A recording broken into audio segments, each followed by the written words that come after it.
Oh, Hey girl, hey, I'm so glad to see you. I just put the boys down to nap so we can chat in peace. I can see you're a little stressed though. What's going on? well, you know how Bobby and I were finally approved to adopt that little girl from Manitoba, right? Mm-hmm. Well, we just found out about her history, and it's pretty horrific. I can't believe some of the things she had to live through. And I mean, I know she's a little older now, but is she really okay? And like, what can Bobby and I really do for her? I mean, I guess I just thought maybe you can help me out and point me in the right direction. Something. Girlie, I'm definitely here for you and will help in any way I can. I actually just took a course on traumatized children and youth, so I can share what I do know and what we can, and then we can also look up any agencies or programs available to support you, Bobby, and Melanie. All right, let me get you some wine. This might be a long convo. All right, girl, lay it on me. So there are so many different pieces to working with children and youth who have lived through traumatic events. Time, stability, predictability, comprehension of the effects of trauma on the brain, love and support in the way that is relevant to that child or youth are just some elements that are crucial to successful treatment and support of children and youth who have experienced trauma. Let's start with how trauma can cause so many changes in the brain. Some people often think that children can just bounce back, but as resilient as they may be, trauma can be very devastating and sometimes unrecoverable from. So let's make up the brain. We have the brainstem that grows and starts to develop first, followed by the midbrain, the limbic system, and the cortical. Traumatized, the growth of these brains change and create a more abnormal development.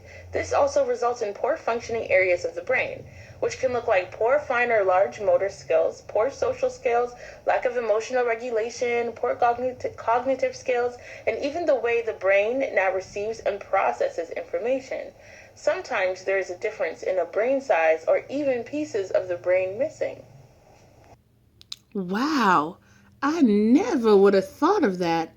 Oh, man, I'm glad we're talking now. I just hope, like, when Melanie gets home, we'll be able to have some girly chats and maybe even some shopping therapy. And, oh, man, the birthday parties that I'm gonna throw. Whoa, whoa, whoa. Let me give you a little heads up. You're gonna have to work really hard in order for Melanie to feel comfortable enough to open up to you that way. When children and youth have been traumatized, time and patience are things that she will need from you to be successful in her recovery. During my course, we read this book called The Boy Raised as a Dog, and one of the authors, Dr. Perry, shared his experience working with traumatized children and youth. One of the most recurring themes was time. He would slowly work with his clients. He focused on trust and safety rather than focusing on them spilling the beans. He gave them time that they needed to find that comfort and share on their own. He even stated in the novel that sometimes it would take months of sessions quietly coloring before any real progress began.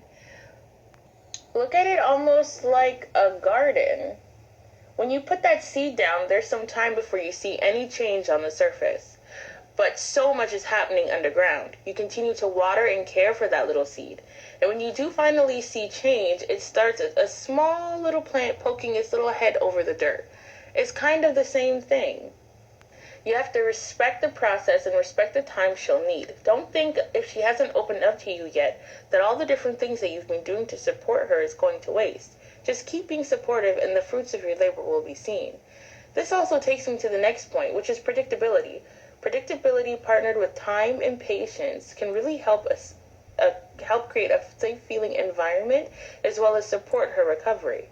I know you want to do a lot with Melanie as soon as you bring her home, but it's so important that you develop a routine and follow that routine until she gets comfortable. Children and youth in Melanie's situation need to know exactly what is happening in the now and the future. They need to feel safe and regain some type of control. Remember the book I was talking about, The Boy Raised as a Dog? Well, in the story of the boy who was raised as a dog, he literally was put in a cage and had no real social relationships. Now try to picture him going to the hospital for the first time, and the numerous nurses unaware of his living conditions, how they try to interact with him in a way that would be considered normal to you and I, but completely foreign to the little boy. Exactly. He became scared. He began to act out in fear. Now put yourself in his shoes. Think about how new and scary everything would Yeah, be, true. including regular day-to-day things. And this is one of the reasons why predictability is key to treatment.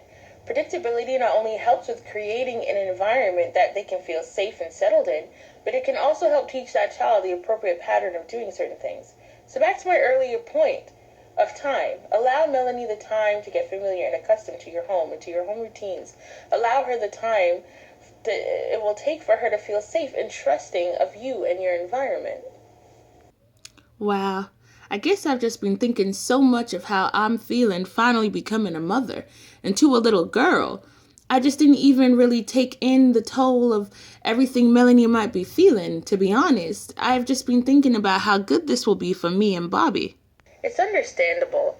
The dreams and hopes and wants we create when we become parents can sometimes impair us.